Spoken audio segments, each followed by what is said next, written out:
Buenas noches. Los invito a cantar conmigo.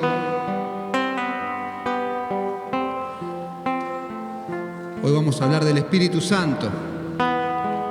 Así que qué mejor que empezar invocando al Espíritu Santo. A ver si me acompañan, es fácil la canción. Oh, ven, Espíritu, oh, ven, Espíritu, oh, ven, manifiéstate, derrama tu gloria, derrama tu gloria, derrama tu gloria en mí. A ver si me ayudan, es fácil. Oh, ven y derrama tu gloria. Oh, ven, Espíritu, oh, ven, Espíritu, oh, ven, manifiéstate, derrama tu gloria, derrama tu gloria, derrama tu gloria en mí. Una vez más. Oh, ven, Espíritu, oh, ven, Espíritu, oh, ven, manifiéstate, derrama tu gloria, derrama tu gloria, derrama tu gloria en mí. Estás aquí para sanar, estás aquí para liberar. Todos, estás aquí para sanar, estás aquí para liberar, como aliento, aliento de vida, para sanar, liberar y salvar, como aliento, aliento de vida, para sanar, liberar y salvar. Los invito a ponerse de pie, a ver si se acompañan con palmas.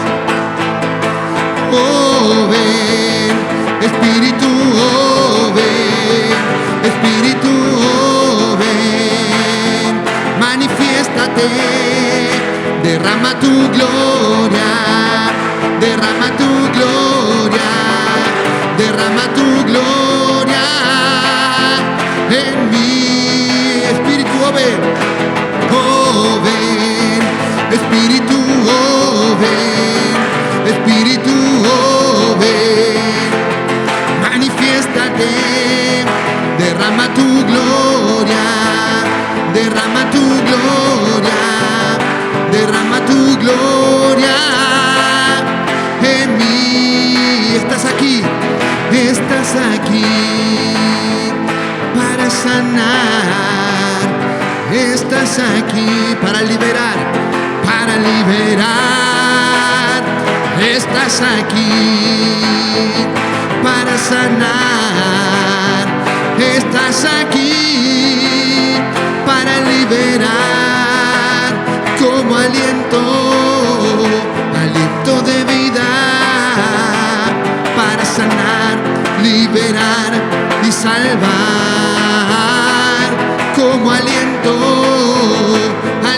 de vida, para sanar, liberar y salvar. Una vez más, todos, oh, ven, Espíritu, oh, ven, Espíritu, oh, ven, manifiéstate, derrama tu gloria, derrama tu gloria, derrama tu gloria en mí. Los invito a cerrar sus ojos ahora, así parados como están, e invocar con todo su corazón al Espíritu Santo para que llene nuestras vidas, nuestras mentes y nuestra inteligencia.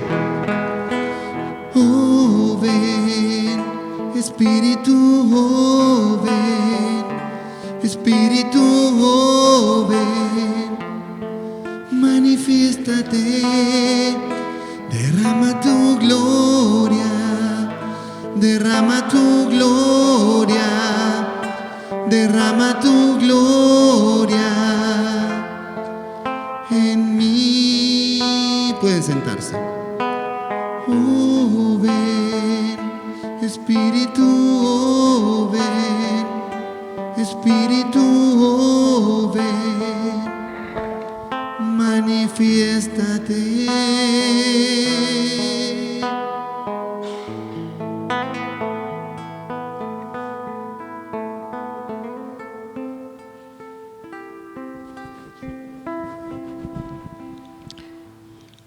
Bueno, buenas noches a todos y todas. ¿Ya empezaste a bostezar vos? ¿Dormiste poco? Bien. El Espíritu Santo y la sexualidad, una recorrida bíblica. Son dos sustantivos que tiene esta charla, espíritu y sexualidad. ¿Sí? ¿Por cuál vinimos? Por el Espíritu. Y por las dos. Y por las dos. Tal vez, disculpen mi mirada prejuiciosa, discúlpenme si me equivoco, pero me hago una pregunta. ¿No nos picó la curiosidad, el bichito de la curiosidad, sobre todo por la palabra sexo o sexualidad? Es como para que nos preguntemos qué nos atrae más, si el espíritu o el sexo. Qué pregunta, ¿no? No lo sé, es como para que cada uno pueda preguntarse. En el inconsciente colectivo de los occidentales, el sexo poco tiene que ver con el espíritu, ¿o no? Y mucho menos con el Espíritu Santo. Al sexo se lo vincula con la carne. De hecho, cuando se habla de los pecados de la carne, ¿en qué se piensa? Los pecados sexuales.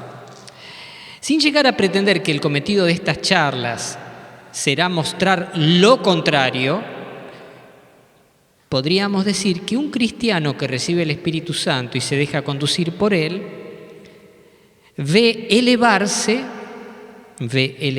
no sin cierta ascesis oportuna, su dimensión corporal sexual a una nueva y más profunda plenitud. Precisando, se trata de incluir la sexualidad en la virtud sobrenatural de la caridad. Repito, se trata de incluir la sexualidad en la virtud sobrenatural de la caridad.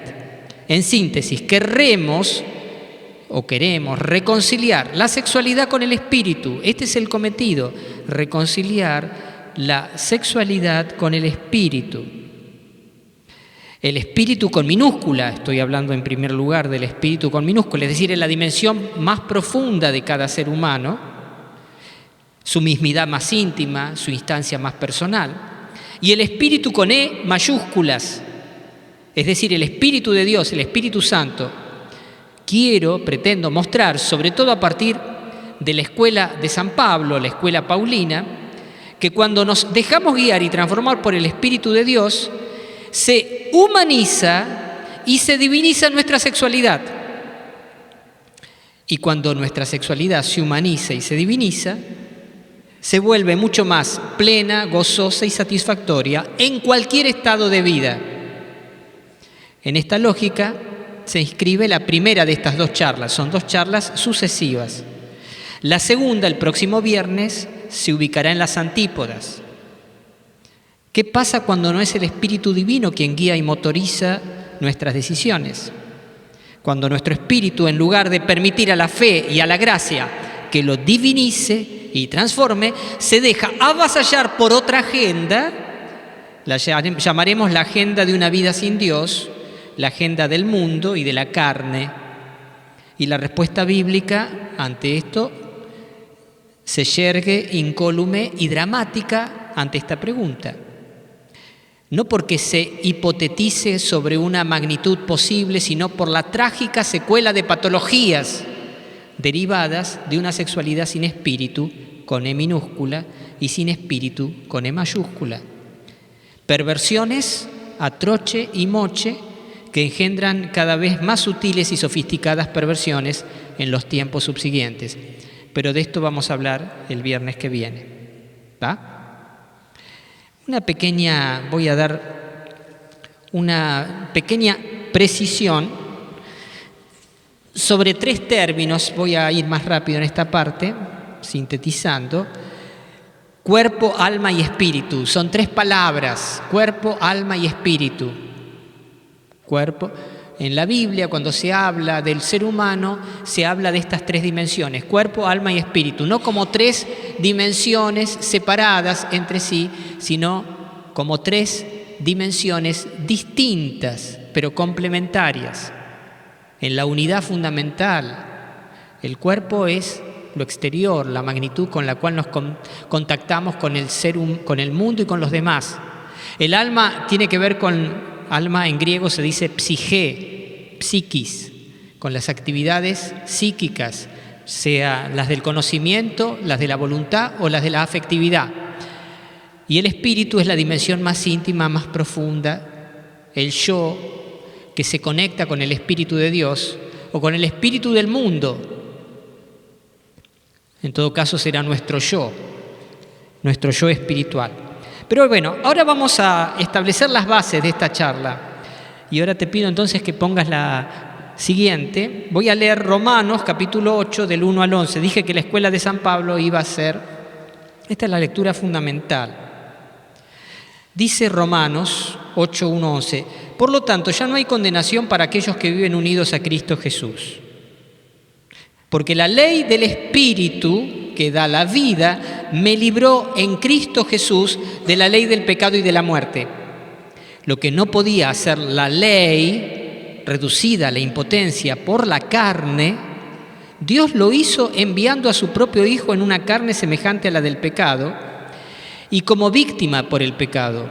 Así Él condenó el pecado en la carne para que la justicia de la ley se cumpliera en nosotros, que ya no vivimos conforme a la carne, sino al Espíritu.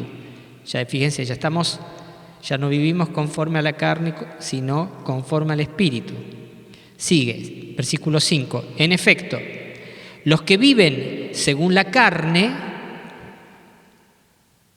la siguiente, ¿no? Estamos leyendo la siguiente, otra más.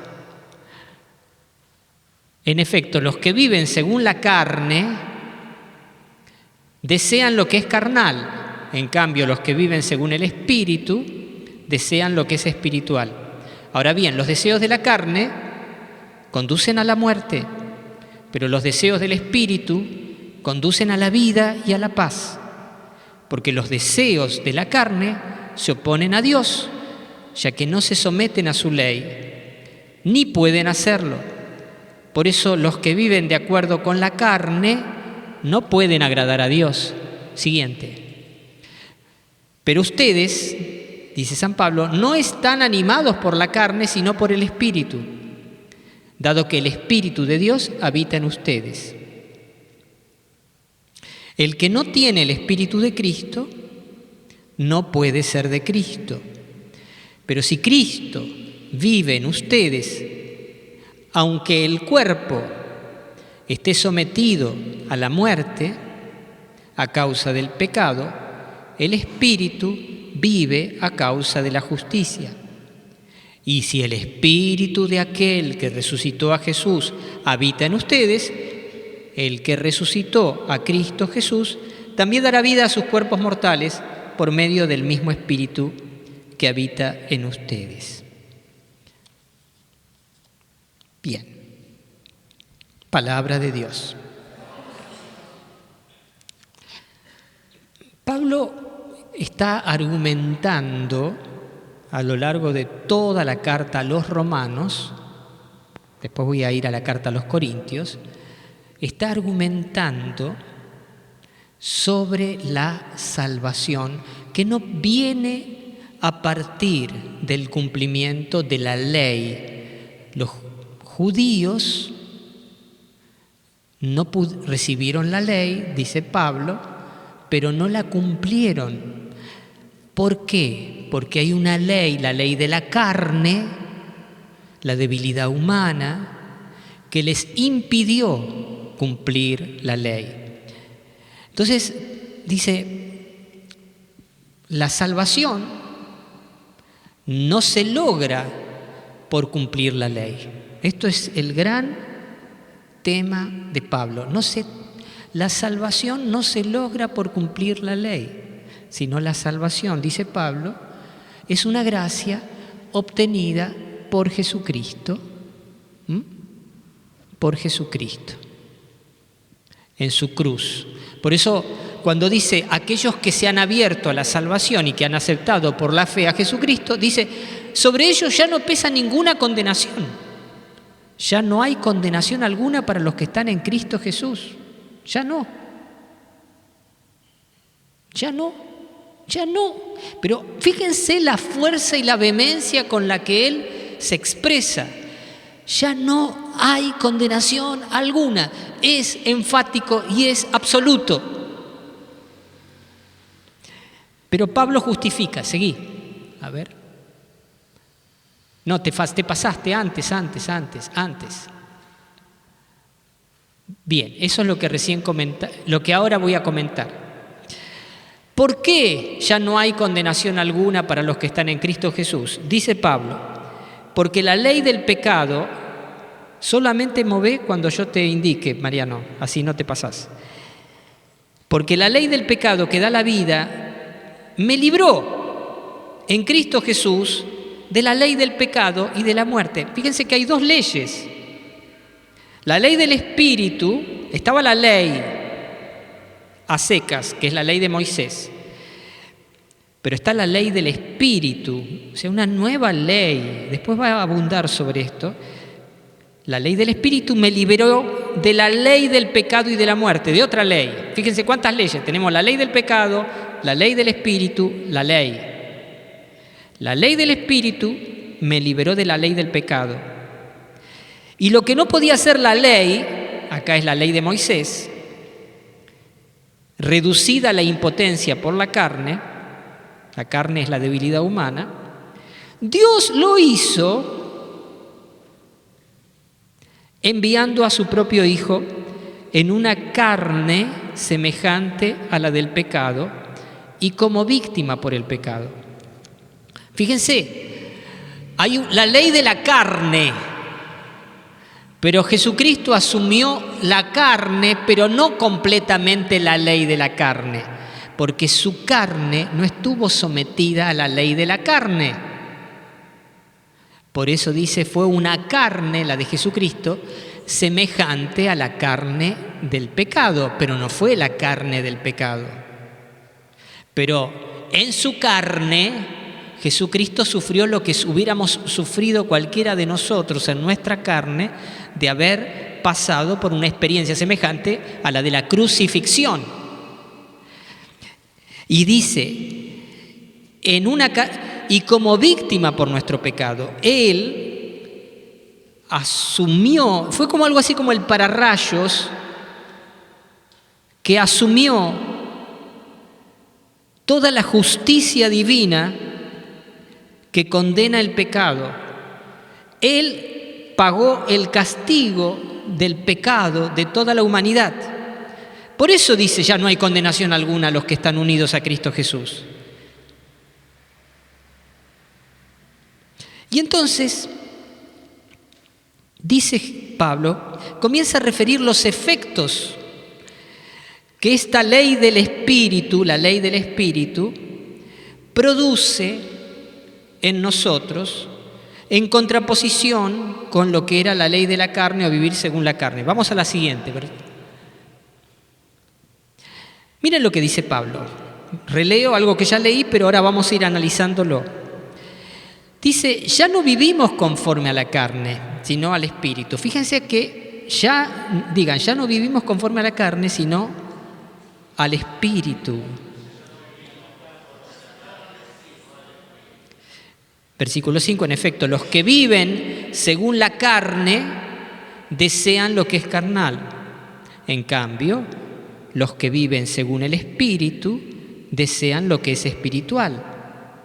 Ahora bien, los deseos de la carne conducen a la muerte, pero los deseos del Espíritu conducen a la vida y a la paz, porque los deseos de la carne se oponen a Dios, ya que no se someten a su ley, ni pueden hacerlo. Por eso los que viven de acuerdo con la carne no pueden agradar a Dios. Pero ustedes no están animados por la carne, sino por el Espíritu, dado que el Espíritu de Dios habita en ustedes. Fíjense, la gran oposición acá es entre carne y espíritu. ¿Sí? Hay quienes viven según la carne y hay quienes viven según el Espíritu.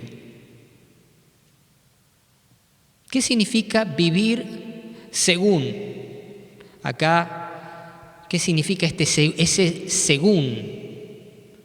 Según indica modo o indica norma, ¿viste?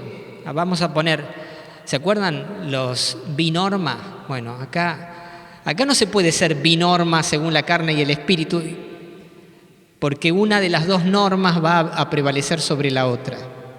Pero es como tener, vamos a hacer una imagen, ¿no? Esto sirve para 110 o para 220, 110 continuo o 220 corriente alterna.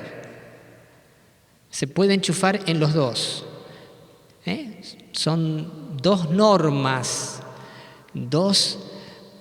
o viene lo otro, por ejemplo, me viene la imagen de los animales anfibios que tienen las agallas para respirar abajo del agua y que tienen los pulmones para respirar afuera, como los delfines u otro tipo de cetáceos, ¿no? Pueden dos normas diferentes. En estos casos procede, vale. Fíjense lo que dice San Pablo.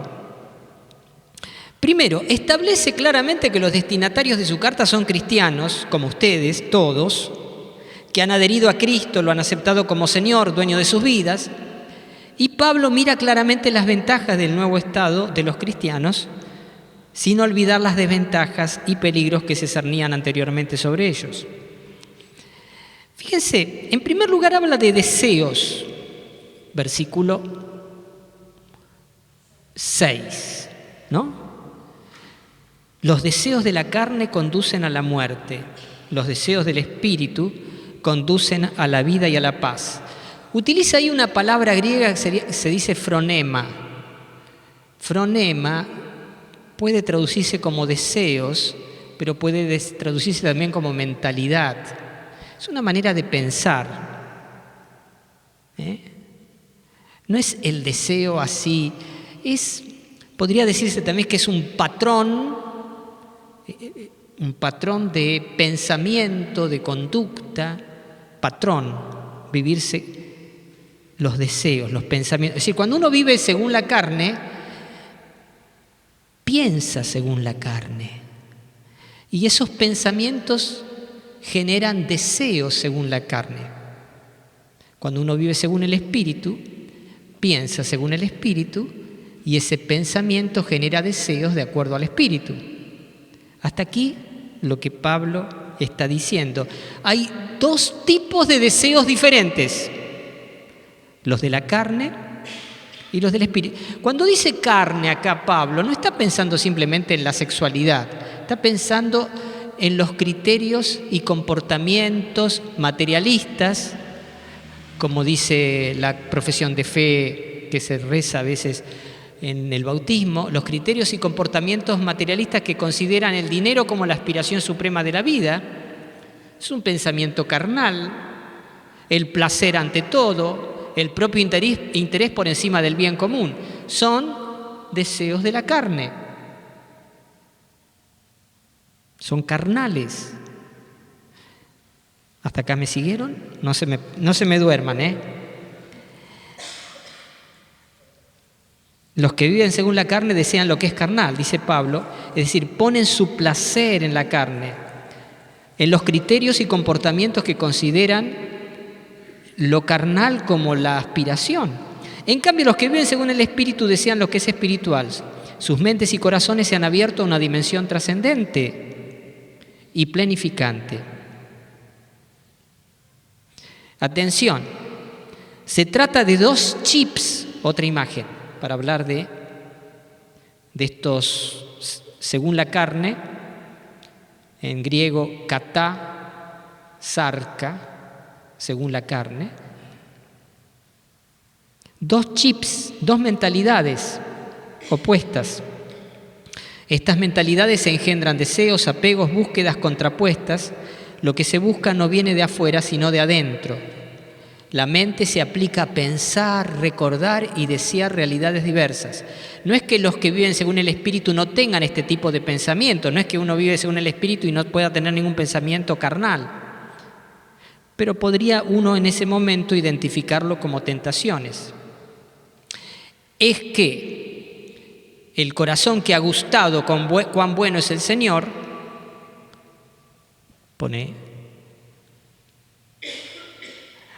va a encontrar su deleite en Dios. El Señor sea tu deleite y Él colmará los deseos de tu corazón. No estamos en un registro de obligaciones, sino de deleites. Los que piensan según la carne se deleitan en cosas de la carne. Qué rico churrasquito, jugosito, con el pancito arriba, ¿no? Para esta hora, ¿viste? Para que se les abra el apetito. En uno y otro caso hay deleite. Nada más que en el caso de quienes deciden vivir según la carne, el placer está en las cosas carnales. No se las busca por acción de una voluntad exterior, sino por un apego interior. Y Pablo añade: los deseos de la carne conducen a la muerte, pero los deseos del Espíritu, ¿qué dice? Ni vivir según la carne, ni vivir según el Espíritu carecen de consecuencias. Pero vaya si son distintas, ¿o no? Muerte y vida, las antípodas. Pero atención, ni vida ni muerte son aquí conceptos biológicos, sino son conceptos teológicos. No es la vida de la que aquí habla Pablo una cuestión de, bueno, que el cuerpo me funcione bien o el cuerpo espichó, ya está, se acabó. No, la vida, la intensidad vital depende, según la visión de San Pablo, de nuestra comunión con quien es la fuente absoluta de la vida. Desenchufarse de esa fuente es perder vitalidad, es muerte, es de repente carecer del horizonte. Es como a un pez que lo sacan del agua.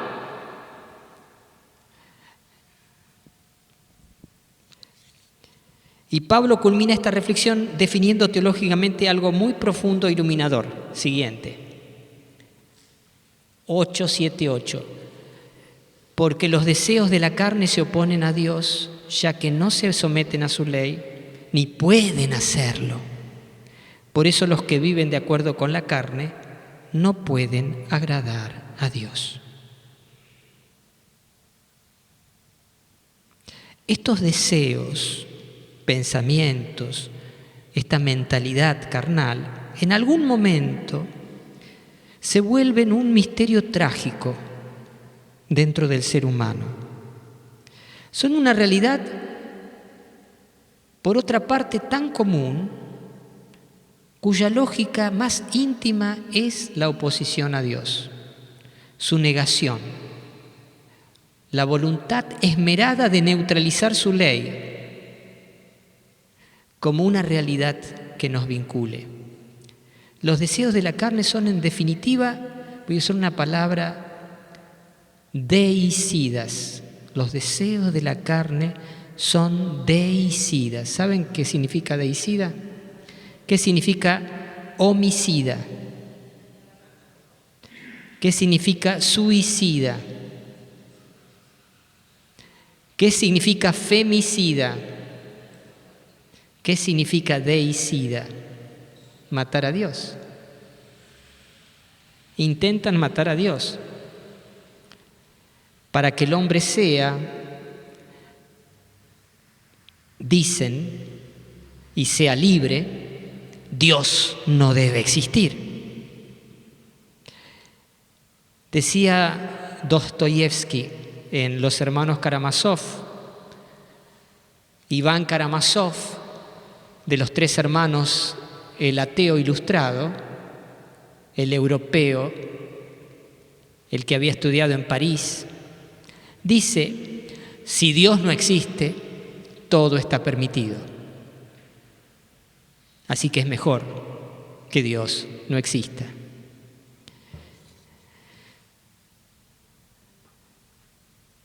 Pero Pablo insiste en el tenor, la situación vital de los destinatarios de su carta, que en definitiva somos nosotros. Siguiente. Pero ustedes, chicos y chicas, no están animados por la carne, sino por el Espíritu, dado que el Espíritu de Dios habita en ustedes. El que no tiene el Espíritu de Cristo no puede ser de Cristo, pero si Cristo vive en ustedes, aunque el cuerpo esté sometido a la muerte a causa del pecado, el Espíritu vive a causa de la justicia. Amén. Bueno, vamos a leer el otro texto de Corintios. Esta es dos bases, ¿se acuerdan? Romanos, capítulo 8, y 2 Corintios del 6 al 16. ¿Alguien quiere leer? Venga acá adelante. Vení. ¿Necesitas anteojos? 4 traigo. Subite. Desde acá hasta acá. Y vos vas siguiendo en... ¿De dónde, padre? Desde acá. Es verdad que anunciamos una sabiduría entre aquellos que son personas espiritualmente maduras, pero no la sabiduría de este mundo, ni de la que ostentan los dominadores de este mundo, condenados a la destrucción. Lo que anunciamos es una sabiduría de Dios misteriosa y secreta, que Él preparó para nuestra gloria antes que existiera el mundo. Aquella que ninguno de los dominadores de este mundo alcanzó a conocer, porque si la hubieran conocido, no habrían crucificado al Señor de la gloria. Nosotros anunciamos, como dice la Escritura, lo que nadie vio ni oyó, y ni siquiera pudo pensar aquello que Dios preparó para los que lo aman. Dios nos reveló todo esto por medio del Espíritu, porque el Espíritu lo penetra todo, hasta lo más íntimo de Dios. ¿Quién puede conocer lo más íntimo del hombre, sino el Espíritu del mismo hombre? De la misma manera, nadie conoce los secretos de Dios, sino el Espíritu de Dios. Y nosotros no hemos recibido el espíritu del mundo, sino el Espíritu que viene de Dios, para que reconozcamos los dones gratuitos que Dios nos ha dado. Nosotros no hablamos de estas cosas con palabras aprendidas de la sabiduría humana, sino con el lenguaje que el Espíritu de Dios nos ha enseñado, expresando en términos espirituales las realidades del Espíritu. El hombre puramente natural no valora lo que viene del Espíritu de Dios.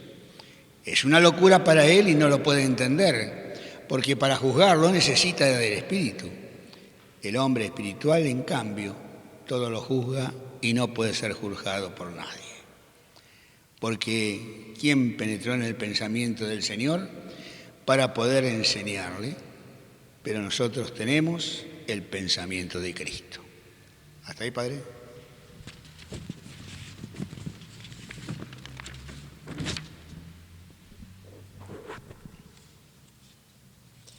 Bien. Primero voy a dar un poco el contexto de esta primera carta a los Corintios. ¿Se acuerdan? Pablo empieza escribiendo esta carta. Estamos en el capítulo 2, así que recién empezó. Diciendo, los de Cloe me contaron que hay unos que dicen, yo soy de Pablo, yo de Apolo, yo de Cefas, yo de Cristo. Y Pablo pregunta, ¿es que Cristo está dividido? ¿O es que ustedes fueron bautizados en el nombre de Pablo? Entonces, fíjense, ¿cuál es el contexto? La división dentro de la comunidad. ¿Y la división en base a qué? Al liderazgo. Y si uno le saca punta al lápiz, descubre que el liderazgo está vinculado al conocimiento y a la elocuencia. Ese es el gran tema que divide. No, a mí me gusta cómo habla el padre José Luis. A mí me gusta cómo habla el padre Luis. A mí me gusta cómo... A mí me gusta... ¿Se entiende? Y entonces, pero claro, no era simplemente a mí me gusta. Era reconozco a tal o a cual en base al reconocimiento, al conocimiento y a la elocuencia que estos evangelizadores ostentan.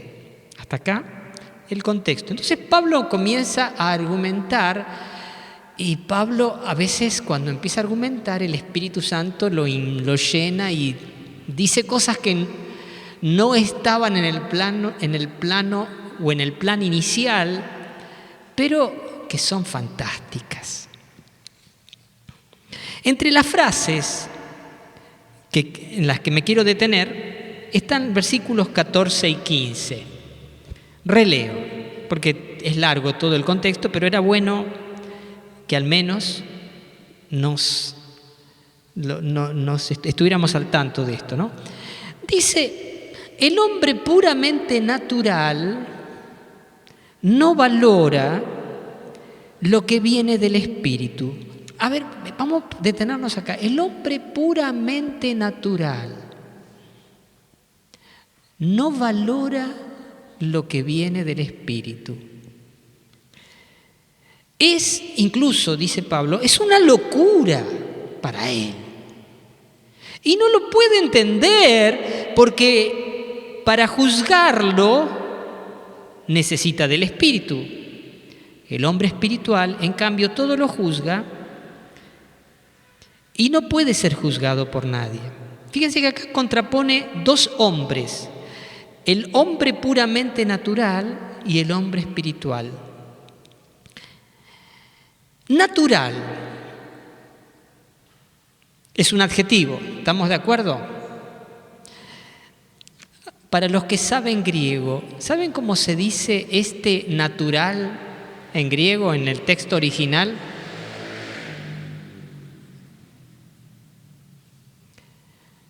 Se los voy a decir. Psíquicos. Psíquicos. El hombre psíquico. De hecho, acá, esta es la traducción del libro El pueblo de Dios. Pero hay otras traducciones. ¿Qué significa aquí? No es psíquico en el sentido del adivino. A veces alguno dice, es un psíquico. No es en ese sentido. Sino aquel cuya psique, cuya psiquis, está ordenada según los parámetros humanos. Fíjense que Pablo reconoce que un pensamiento universalmente natural, no por mala voluntad, no es cuestión acá de mala voluntad, sino por una incapacidad propia de las miras con las que se mueve, es incapaz de entender las cosas de Dios. Insisto, no es mala voluntad. al menos no lo es necesariamente. Se piensa desde los deseos naturales, el hambre, el gusto, la atracción sexual, la conveniencia, solamente a partir de eso.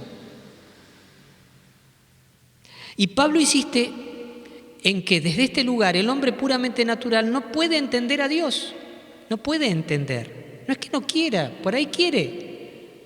Dice que no lo puede valorar y que hasta lo puede llegar a estimar como una locura lo que Dios dice. Por ejemplo, la cruz.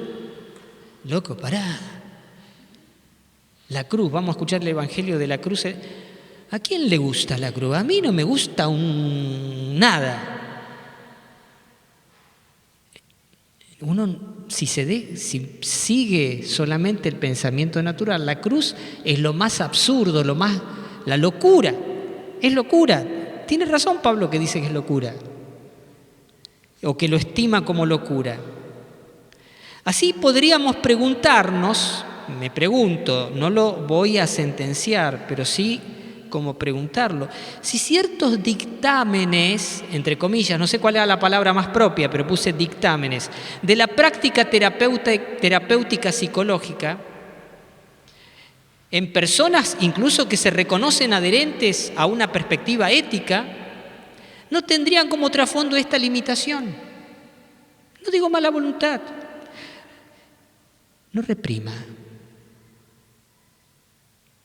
Como por ejemplo, escuchado en el aula psicoanalítica, referidos a los impulsos ligados a la sexualidad, parecen encontrar en este género de pensamiento, es decir, el hombre psíquico, su punto medular de anclaje. Pregunto.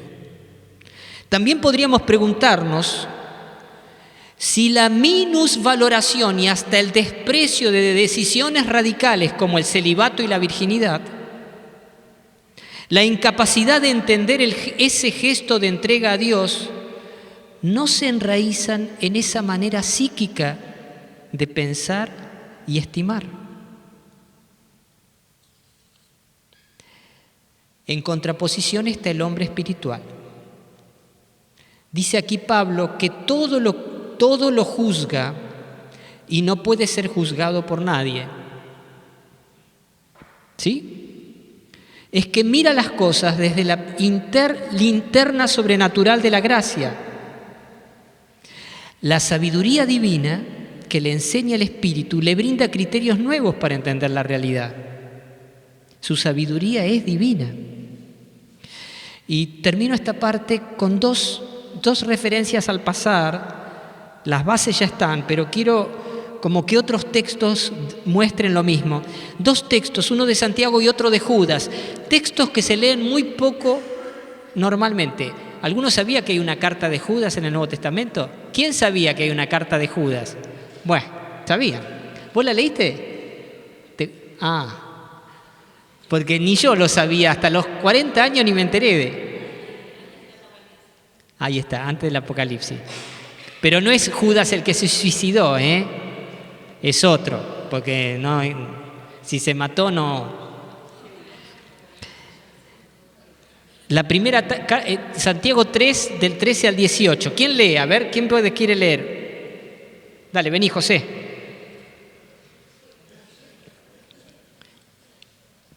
Y después vaya presentándose otro para leer Judas. El que se tenga por sabio y prudente, demuestre con su buena conducta que sus actos tienen la sencillez propia de la sabiduría. Pero si ustedes están dominados por la rivalidad y por el espíritu de discordia, no se vanaglorien ni le falten a la verdad. Semejante sabiduría no desciende de lo alto, sino que es terrena, sensual y demoníaca. Porque donde hay rivalidad y discordia, hay también desorden y toda clase de maldad. Términos espirituales. Espera.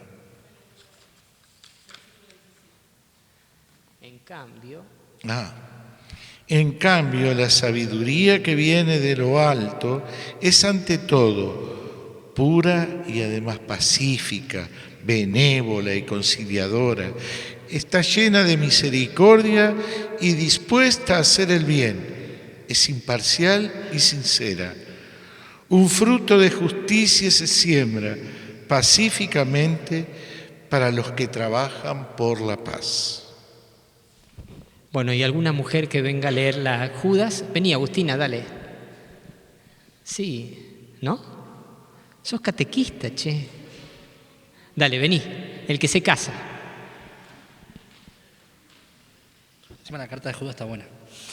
En cuanto a ustedes, queridos míos, acuérdense de lo que predijeron los apóstoles de nuestro Señor Jesucristo. Ellos les decían: en los últimos tiempos habrá gente que se burlará de todo y vivirá de acuerdo con sus pasiones impías. Estos son los que provocan divisiones, hombres sensuales que no poseen el Espíritu. Pero ustedes, queridos míos, edifíquense a sí mismos sobre el fundamento de su fe santísima, orando en el Espíritu Santo. Hermosos textos. No sé si se dieron cuenta, yo lo puse entre paréntesis, psíquicos. Otra vez la palabra psíquicos. En la carta a los Corintios traducía la palabra el hombre puramente natural. En la carta de Santiago, psiquique habla de la sabiduría. Hay una sabiduría, es una sabiduría, es una sabiduría terrena, sensual, psíquica. Y aquí no digo que se zarpe, porque no voy a decir que se zarpa la palabra de Dios, dice hasta demoníaca. Wow. Y la carta de Judas habla de hombres que aparecerán en los últimos tiempos. Estos son los que provocan divisiones, hombres sensuales, psíquicos, que no poseen el espíritu. Wow, tampoco poseen el espíritu mayúscula, ¿no? Muy bien. Así que, en síntesis, sin el Espíritu Santo, no podemos vivir según el Espíritu. Y acá de lo que se trata no es de refutar la palabra o de comprenderla. Se trata de enchufarme al Espíritu o enchufarme al mundo. Ser un hombre, en griego, neumáticos del Espíritu, o ser psíquicos. Ahí después se busca la traducción. Por eso vamos ahora a hacer un momentito de nuevo, pero yo quisiera que ahora, desde el clamor, desde la necesidad tenemos el Espíritu y eso nos da más sed de recibir aún más, clamar. Vamos a cantar, no sé si la misma u otra canción al Espíritu, pero vamos a ponernos de pie y cantar con todo gozo y con todo clamor interior.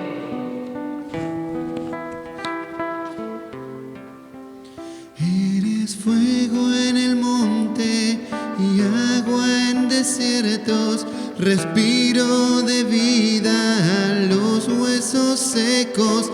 Señor, te pedimos, ven, muévete aquí otra vez. Eres fuerza y defensa ante los enemigos, maná de los cielos y aliento vivo. Señor, te pedimos, ven, muévete aquí otra vez. Santo Espíritu, ven, muévete. Santo Espíritu, ven, muévete.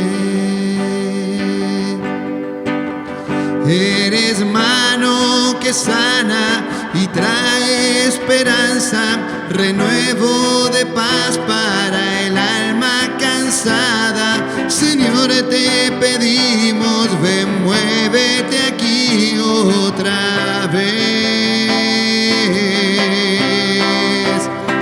Santo Espíritu,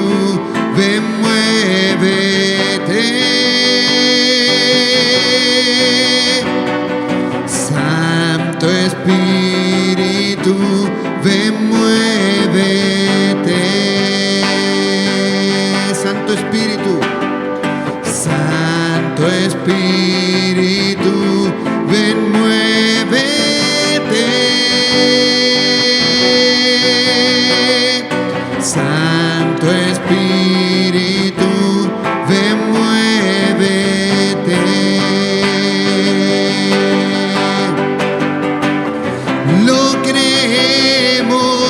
Lo creemos, tu poder todo lo puede hacer.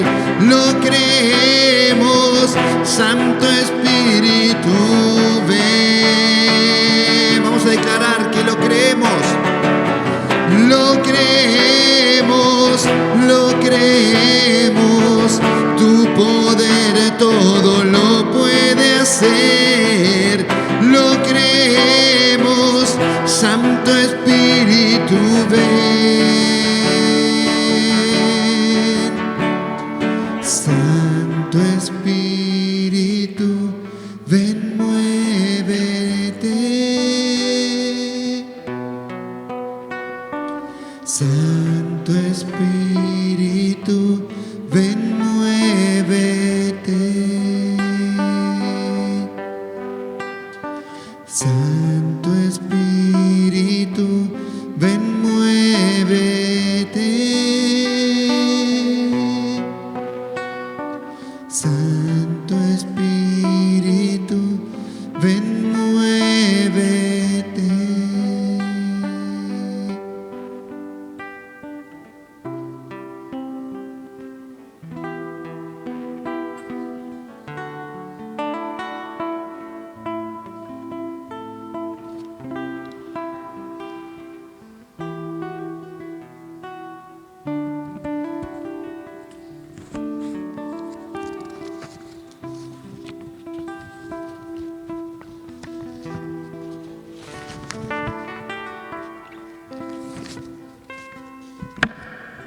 Bueno, gracias, Señor. Bueno, tomemos por asiento.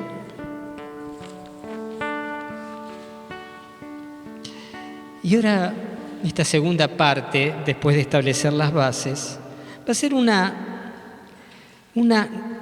lo tituló, una recorrida hermosa de la sexualidad según el Espíritu. O sea, los paisajes a los que nos va a abrir el Espíritu Santo son realmente maravillosos. Y van a tener como tres partes esta mirada del Antiguo Testamento. La primera parte, piropos del Espíritu. Segunda parte, enamorarse según el Espíritu. Y tercera parte, las alegrías del amor según el Espíritu. Y una cuarta parte, romanticismo y erotismo según el Espíritu. ¿Está? Pero no voy a hablar yo, va a hablar la palabra fundamentalmente, ¿no? El Espíritu Santo nos ayudará a comprender la hondura de algunos textos bíblicos en los que las temáticas de la sexualidad aparece como un hermoso y gratificante don, sobre todo en la experiencia del amor matrimonial. La sexualidad y el amor, que le es anexo, lejos está de ser una realidad desafectada de pasión, de deseo, de ternura en los textos bíblicos. ¿Hay eros en la Biblia? Sí, lo hay. El amor de pareja necesariamente sexuado incluye la expectativa de una plenitud cada vez mayor. En algunos textos esto se ve con particular claridad. La primera parte entonces, piropos del Espíritu. Dios ha creado al hombre y ha visto que no es bueno que el hombre esté solo. En los animales a los que ha puesto un nombre, es decir, los ha integrado en su hábitat, el hombre no ha encontrado la ayuda adecuada. Durante un sobrenatural sueño profundo, anoten sobrenatural sueño profundo, Dios extrae de Adán una costilla y con ella crea a la mujer. Contemplándola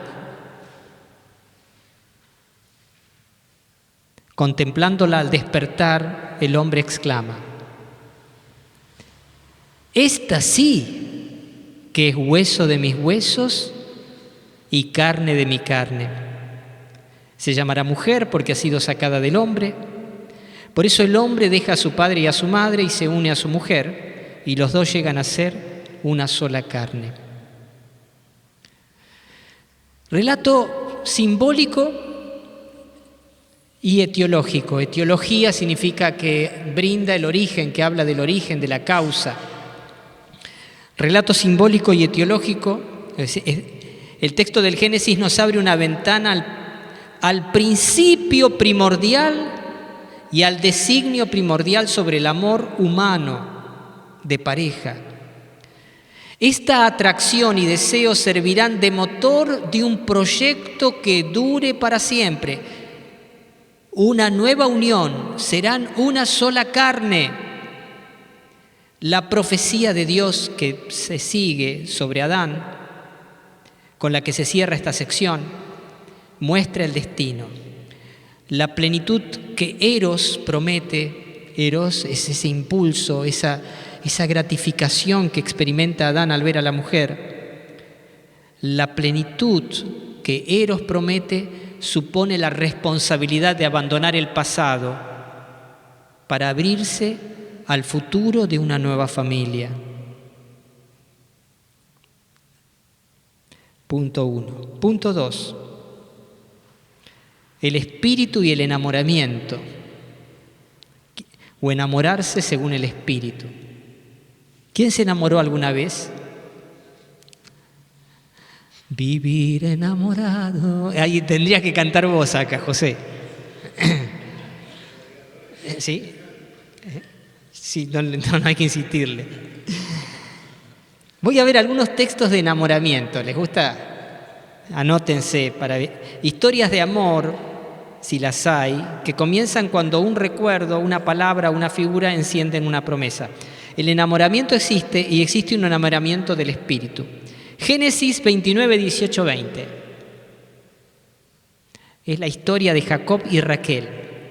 Y como Jacob se había enamorado de Raquel, respondió al padre de Raquel: te serviré durante 7 años si me das por esposa a Raquel, tu hija menor. Y respondió Labán: mejor es dártela a ti que a un extraño. Asintió Labán: quédate conmigo.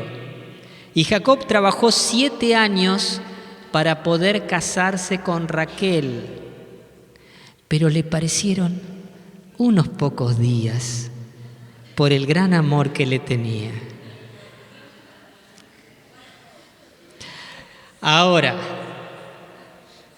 7 años en la casa del suegro y no te acerques menos de 2 metros, danger. No eran 7 años como ahora, viste que la primera noche a las 7 horas, en el mejor de los casos. Otra historia de enamoramiento, ¿quieren saber? Tobías. Digan, Tobías.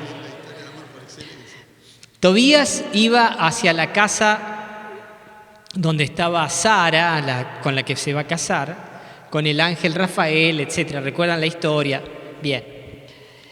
Entonces el ángel le cuenta un poco la historia, pero yo escuché que a esa chica se le murieron 7 maridos la noche de boda, toda esa historia. Cuando Tobías oyó decir esto a Rafael y supo que Sara era hermana suya, hermana es decir familiar, de la misma descendencia que la familia de su padre, la amó intensamente y se enamoró de ella, solamente con el oído, con la palabra, porque no la conocía personalmente. Yo les cuento, no sé si será verdad, pero me parece que sí. ¿Las internas se enamoran por teléfono? Y me decía una interna extranjera de Bielorrusia, Father, es que nosotras nos enamoramos por lo que nos dicen. Los hombres se enamoran por lo que ven. Pero acá este se enamoró no por lo que vio, sino por lo que le dijeron. Lo que se imaginó, ¿no? No sé si están de acuerdo o no, pero parece que así funcionó. Es lindo, ¿no? El Espíritu Santo no es enemigo del enamoramiento. ¿Está? Son historias hermosas y esto es como una muestra para que uno tenga algún fundamento. Punto 3. Las alegrías del amor según el Espíritu. A ver, ¿Dios quiere la alegría de los esposos? Sí. Vamos a Eclesiastés capítulo 9, del 7 al 9. Coelet, o el Eclesiastés, dice: ve entonces, esto es para ustedes ahora, come tu pan con alegría y bebe tranquilamente tu vino, porque a Dios ya le agradaron tus obras. Si vivís según el Espíritu, a Dios ya le agradaron tus obras. Que tu ropa sea siempre blanca y nunca falte el perfume en tu cabeza. Goza de la vida con la mujer que amas, mientras dure esa vana existencia que Dios te concede bajo el sol. Porque esa es tu parte en la vida y en el esfuerzo que realizas bajo el sol.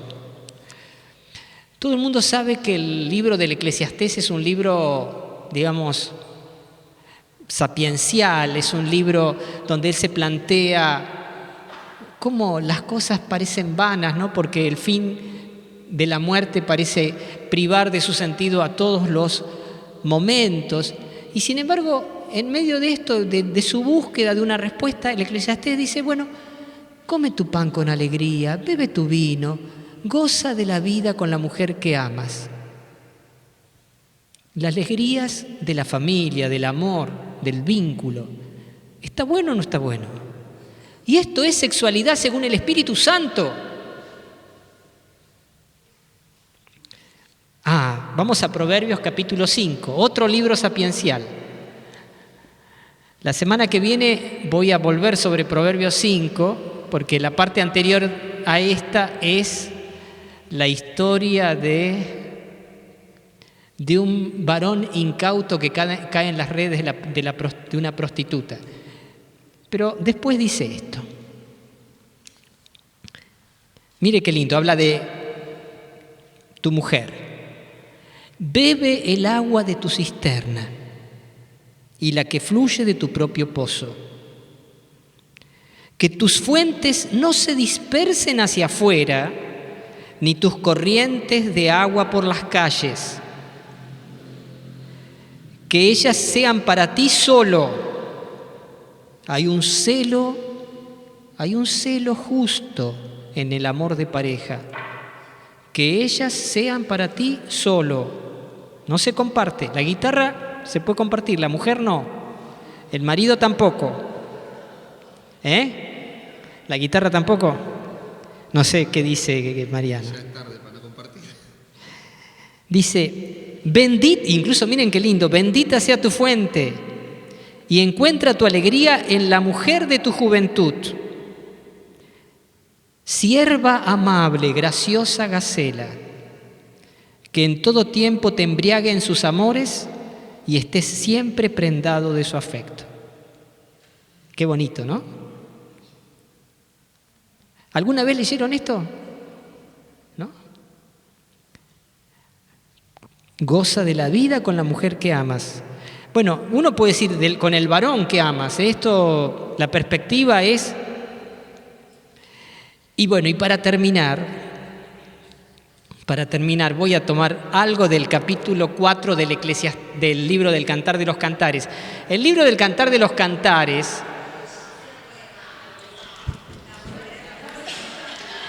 A ver, léanlo todo de deber.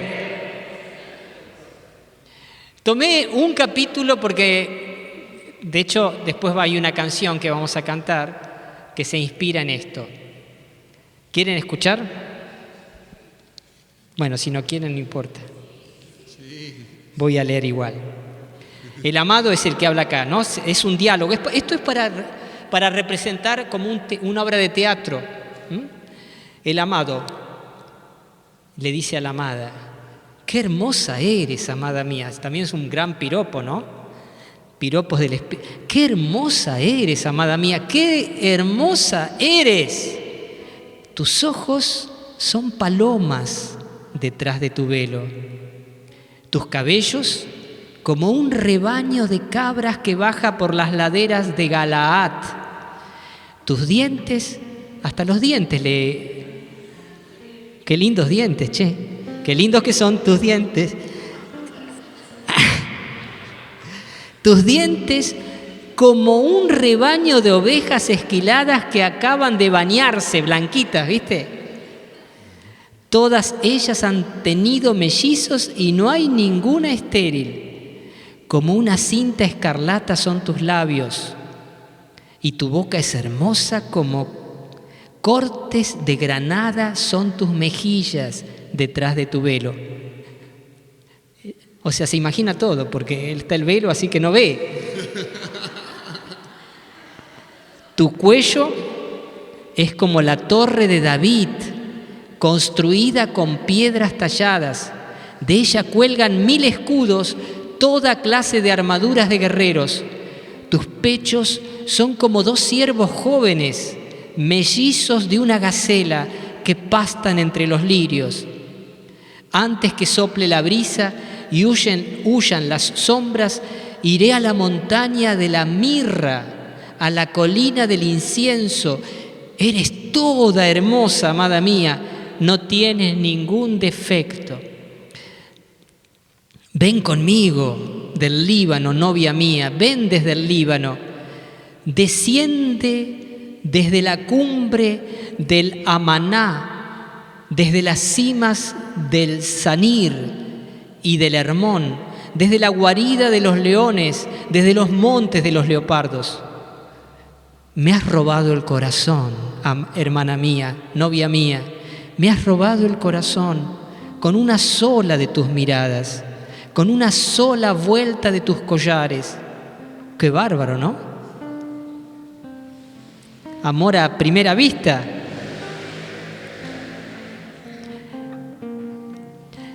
Qué hermosos son tus amores, hermana mía, novia mía. Tus amores son más deliciosos que el vino y el aroma de tus perfumes mejor que todos los ungüentos. Tus labios destilan miel pura, novia mía. Hay miel y leche bajo tu lengua, y la fragancia de tus vestidos es como el aroma del Líbano. Eres un jardín cerrado, hermana mía, novia mía. Eres un jardín cerrado, una fuente sellada. Tus brotes son un vergel de granadas con frutos exquisitos, alenia con nardos, nardo y azafrán, caña aromática y canela, con todos los árboles de incienso, mirra y aloe, con los mejores perfumes, fuente que riega los jardines, manantial de agua viva que fluye desde el Líbano. Esto lo dice un enamorado a su enamorada. Probablemente haya sido un poema de amor o una obra de teatro de amor compuesta para un rey en ocasión de sus bodas. Pero el hecho de que haya permanecido en el canon bíblico ya desde el Antiguo Testamento demuestra que desde bien pronto este texto se interpretó en el marco de la alianza con Dios, en el marco de la alianza matrimonial, donde Dios es el esposo y nosotros la amada, Él es nuestro amado. Y así Dios nos ama apasionadamente. Dios no es un ente abstracto, así que existe en alguna parte, pero que como no se lo ve, no se lo siente, Dios es lo más profundo de todo lo que existe. Y Él existe enamorado de nosotros. Y Él nos canta.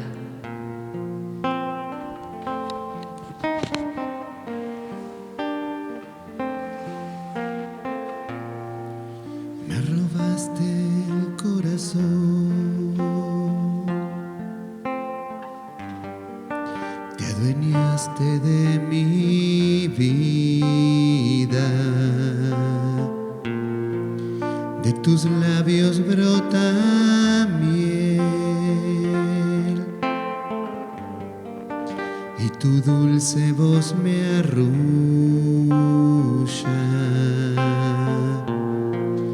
Me robaste el corazón,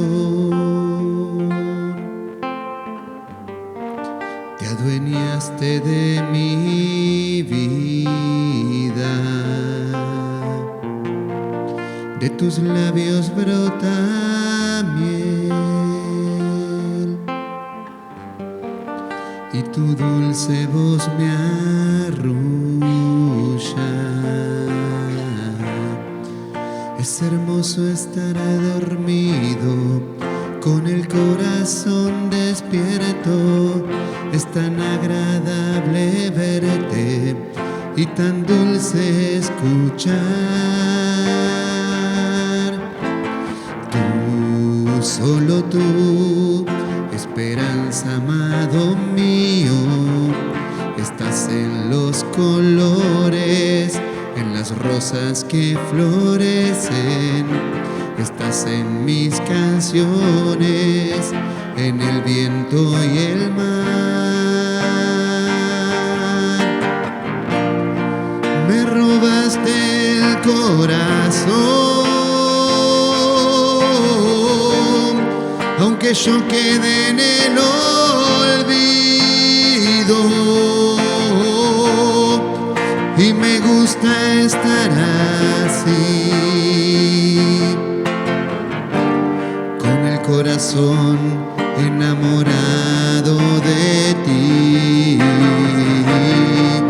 Me robaste el corazón, aunque yo quede en el olvido.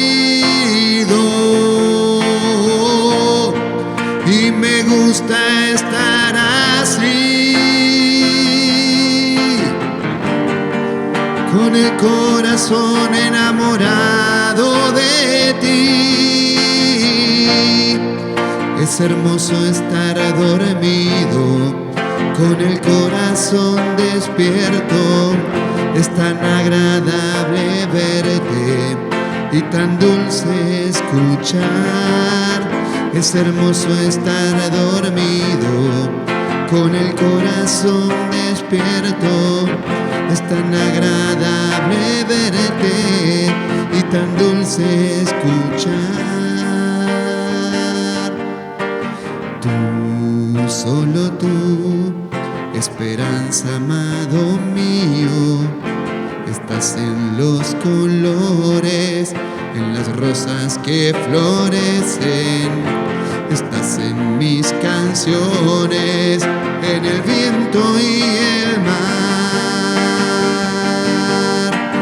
Tú, solo tú, esperanza, amado mío, estás en los colores y en las rosas que florecen. Estás en mis canciones, en el viento y el mar. Me robaste el corazón, te adueñaste de mi vida, de tus labios brota miel y tu dulce voz me arrulla.